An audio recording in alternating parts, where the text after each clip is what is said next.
Thank you very much. Yeah, I'm Barry Boffy. I'm Head of Inclusion and Diversity at British Transport Police. For those of you who don't know who British Transport Police is, shame on you, but that's just an aside. We police the railway network in England, Scotland and Wales, so we're the only national police force in the UK. And Joe, just recognise, absolutely what you were saying at the end of your presentation about tackling underrepresentation, particularly at rank. It's one of the things that we've recognised for a long, long time, but have really only actively been working towards doing something about for the last 5 or 6 years or so.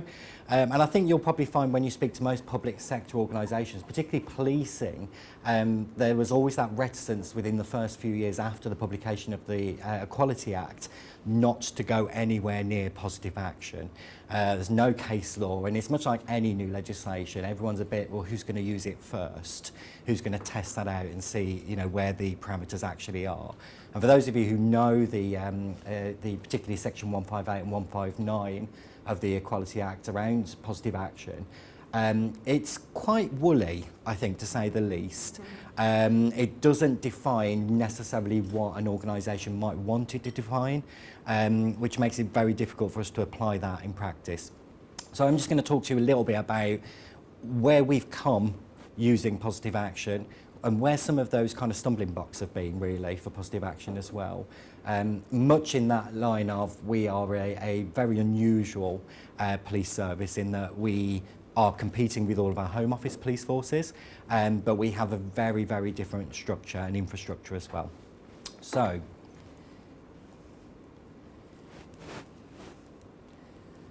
it's one of the things that we always forget, and I think we forgot initially when we started positive action back in 2013, late 2013, so only three years after the Equality Act was published, so that's quite quick, was effectively, what are we trying to achieve?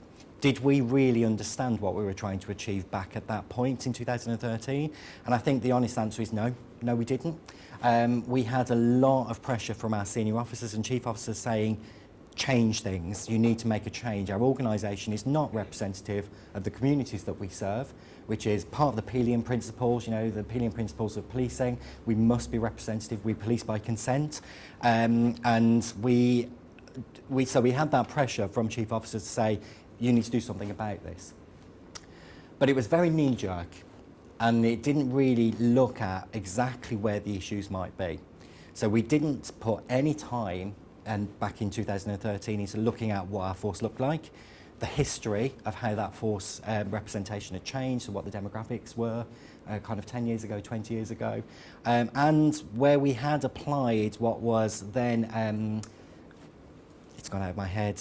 Sorry, it wasn't positive action, Pre-Equality Act, affirmative action, which a lot of police forces had applied, but there was no real legislation around that. We'd used that, but there was no kind of corporate memory.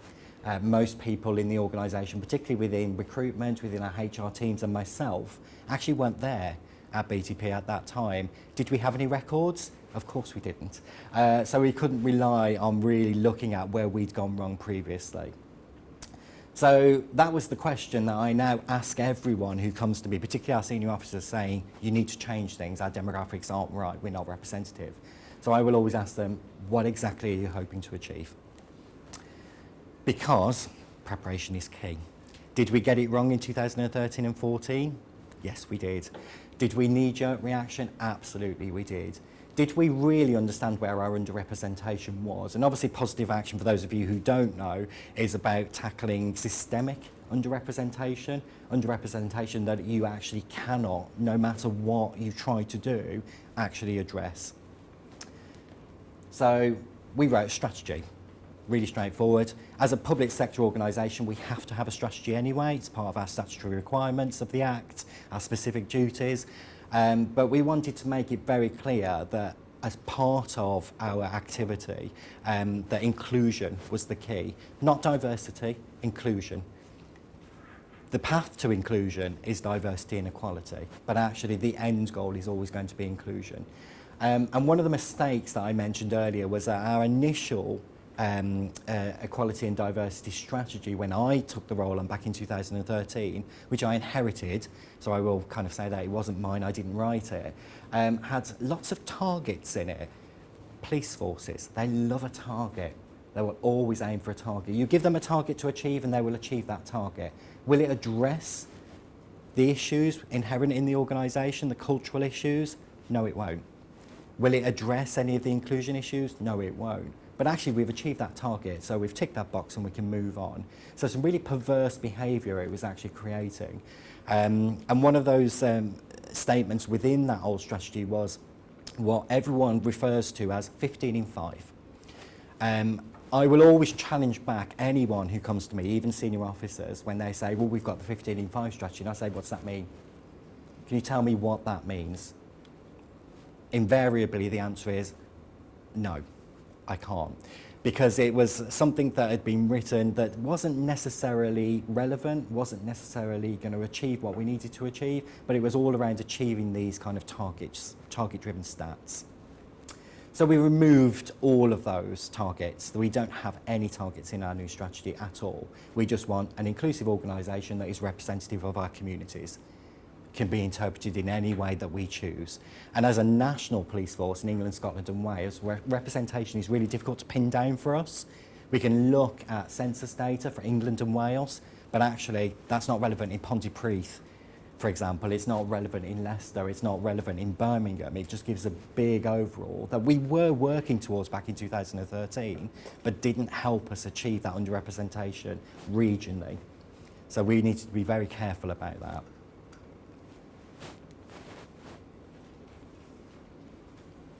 So in advance, one of the things I always say to our officers and our recruitment team who I work quite closely with is actually exactly what is it that you're trying to address? Where are the gaps that you're looking to address? Because unless you know that in advance, there's absolutely no point in doing this knee-jerk, going out into the world and trying to recruit underrepresented groups. You need to define that a little bit better. And each of those kind of recruitment activities, you would then do the same again. So it will always be different.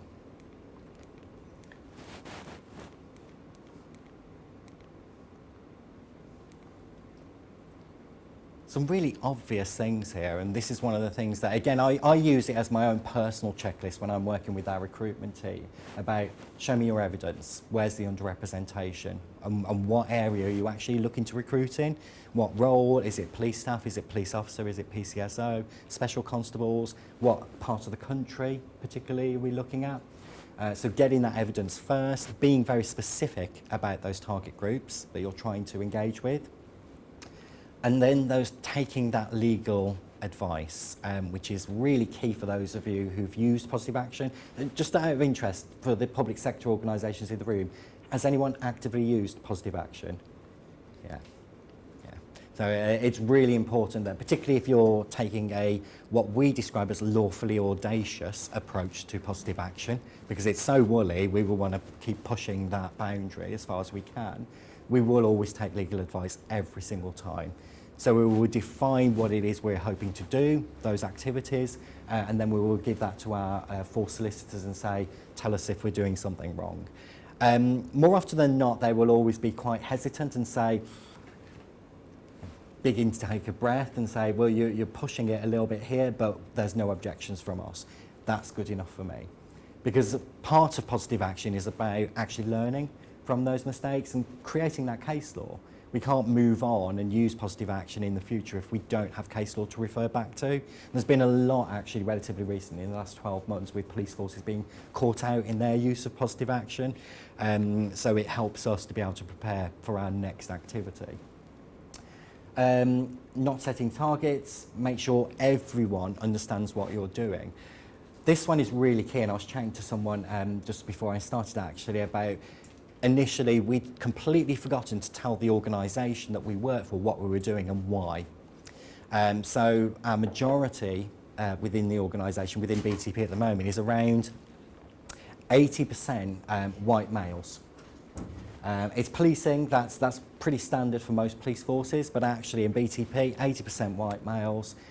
We'd forgot to tell them that we were going to use positive action in our recruitment and retention work. And we forgot to tell them what positive action was. So they've got a long memory. They go straight back to that affirmative action and kind of say, oh, so it's discrimination. You're doing discrimination effectively. lawful discrimination, but it's discrimination nonetheless.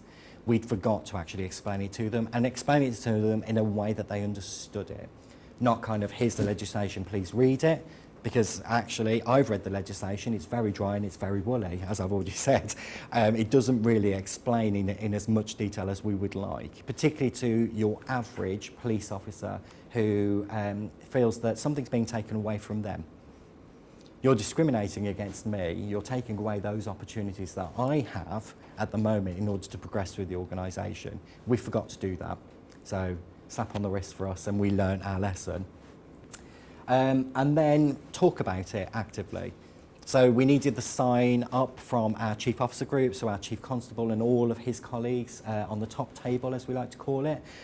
All of our HR needed to be brought on board, all of our recruitment team needed to be brought on board. And I'll be honest, initially, we had a lot of resistance to that. We don't really want to use this piece of legislation. We don't think it's necessary. So we had to kind of sit down with them and explain what it was, why we were doing it, and also show them the evidence and the history, what we'd done previously and why it wasn't working. This is an opportunity for us now to change the nature and the look of BTP. So we then, once we got everyone on board, and there's still pockets of hesitancy and resistance, but actually as an organisation, we're very much bought into that now. Being firm, I know I spoke at an event relatively recently where I went into a lot of detail about a problematic piece of positive action work we did earlier this year, which was pre-application. It's generally, we tend to always go with pre-application work, which is 158. Post-application, which is the of equal merit, is very difficult and quite insubstantial really to get anything defined. So we tend to avoid that, but 158, we did some pre-application work on social media. Most organisations recognise that social media is a really key way of engaging with audiences. And it created quite a buzz, but not the buzz we were expecting. We tweeted, and I will show you shortly. In fact, it might be the next slide.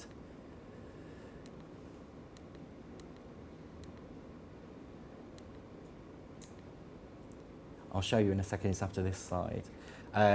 So we tweeted what we thought was a relatively innocuous invitation to underrepresented groups to a pre-application workshop.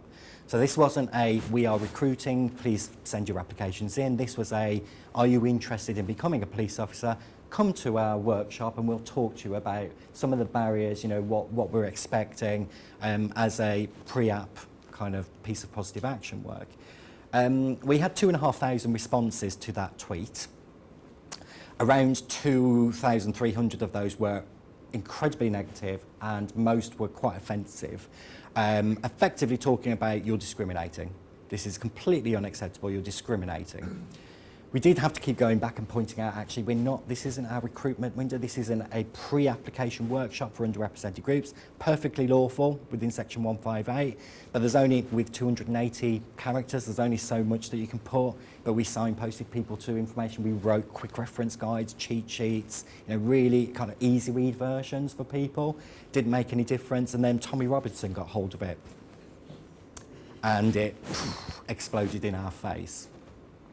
And that's why when I go back to that previous slide, don't panic. We panicked, in all honesty, because we'd never seen a reaction of that magnitude before to our positive action work. Been doing it for 5 years now and never anything that negative. So against everyone's wishes, the advert was pulled, including all 2,500 responses. That sends a very clear message to those people that we were right. You are discriminating after all. So that's again another relatively recent lesson learned for us, that actually we need to stand our ground. We were well within our right to do what we were doing. It was perfectly lawful and necessary, and we could evidence that it worked previously. So understanding that there is a history, a memory there involved for some people. You know, using affirmative action is not that old actually. Understanding your own barriers, I think, is really important about, is it an attractive workforce? Is it, where are the things that prevent people from joining your force? For us, as a national police force, we've got a lot of barriers that we never used to talk about. We'd kind of keep them secret. We don't want to scare people off. So things like, actually, I was speaking to someone earlier about the fact that our headquarters and all of our chief officer roles are in London. They will always be in London. If you join BTP as an officer in York, you will have to move to London at some point in order to progress your career. If you don't want to do that because you have family commitments, if you have other commitments in York, you're not going to have the longevity of the career with BTP. We've got to be honest about that. And we weren't being honest for a very, very long time because we thought we don't want to tell people that. That's going to put people off. What we were finding was then that people were joining and then leaving us and transferring to another force. So we'd invest all of this money into training people in a not insubstantial amount of money. And then they would get to their ceiling, wherever they were, and then transfer to the local Home Office force. So we were training lots of officers for West Midlands Police and North Yorkshire Police, which I'm sure they were grateful for, but actually it didn't really do us any good. So we need to understand, if we can't remove those barriers, then talk about them.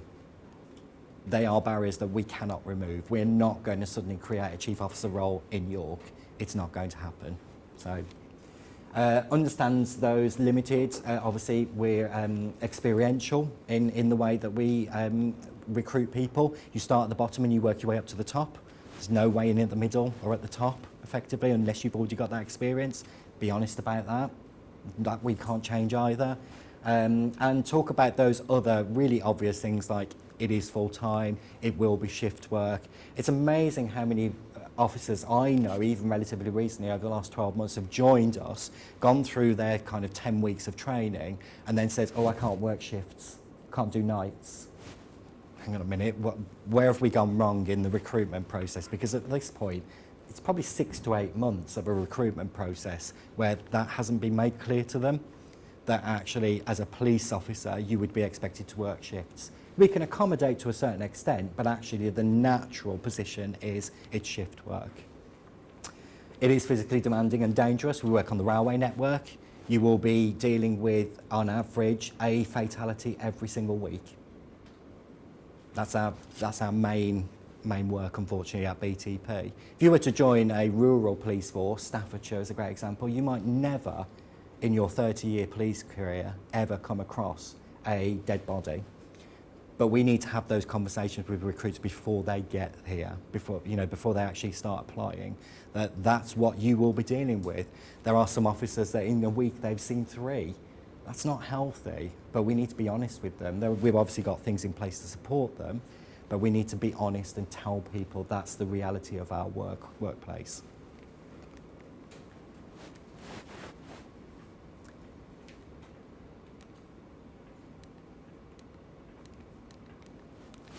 I'm overrunning again, aren't I? I always overrun. I'm so sorry. You're going to stop asking me to come. Just a quick overview about what works for us and what hasn't. It might work for you, it might not.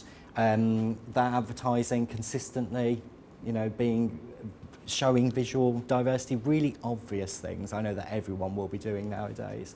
There is a backlash to that, interestingly enough. We had a campaign that came out recently and we didn't use a white male. Guess what kind of response we got to that? As a white man, I can't apply to be a police officer with BTP. That's interesting. I've never thought of that. But that's what we were getting, actually, time and time again. You're discriminating against me. There's no white man on that poster. I can't apply. Well, there weren't any, other minorities in any of our previous posters, but they never complained about not being able to apply. It's not a barrier to applying. But again, it's quite a contentious issue, positive action. Understand that representation and that incidental advertising via our operational activity. We're on the railway network every single day, policing. That's part of our recruitment activity. So they're not separate things. We don't pay a recruitment team to come and do the recruitment for us. Actually, they are an intrinsic part of our everyday activity. We found that advertising didn't work for us, so we put an advert in Grazia, for example, and we didn't get a single application. Interesting, it's wide circulation, female audience, but not a single application out of that. We did do some research as to why, and interesting enough, we got one person who said they saw the advert and passed it to their boyfriend. Went, there's a job for you. It's not really what we'd intended, so that clearly didn't work. And for us, and this is, it didn't necessarily work, it's the generalised recruitment fairs, because the competition is so huge that we found that we couldn't attract the right people through those. This is the tweet that I spoke about earlier. Hugely contentious, 2,500 tweets later. Tommy Robinson took exception. To me, that's a win. If Tommy Robinson has taken exception to something, then we're doing something right. So I wasn't necessarily upset about that. But actually, what's wrong with that? It makes it very clear what it was, I think. Visuals, there's nothing really wrong with the visuals. That's section 158, effectively, all over. It's perfectly lawful. But we learned our lesson, and we won't be doing it again. Let's put it that way. So,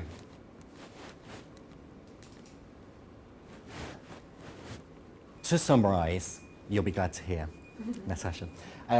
Understand your history and demographics before you do anything. Be clear on what you want to achieve. Be specific on what you want to achieve and where, because actually that will direct activity. Be prepared to justify those decisions, particularly to the naysayers and the rest of the organisation. Don't miss out those kind of 5,500 employees that we currently have. They need to understand why we're doing it. And be brave, be bold, be honest where you can, but be lawful. Lawfully audacious for BTP, and don't be put off. So hopefully that gives you a bit of a sense of where we've been with positive action. We will continue to use positive action. We're a little bit more wary of how we do that and the audience and some of the ways that we put that message out, but actually we won't stop doing it. It's definitely worked for us. For most of our recruitment campaigns over the last 2018, around 40 to 50% were from minority ethnic groups, and a similar number, 50 to 60%, were from females. So we know it works, but actually all of the barriers are that happens in advance of applying it. So, thank you very much. Excellent. Thank you very much, Barry. Nice.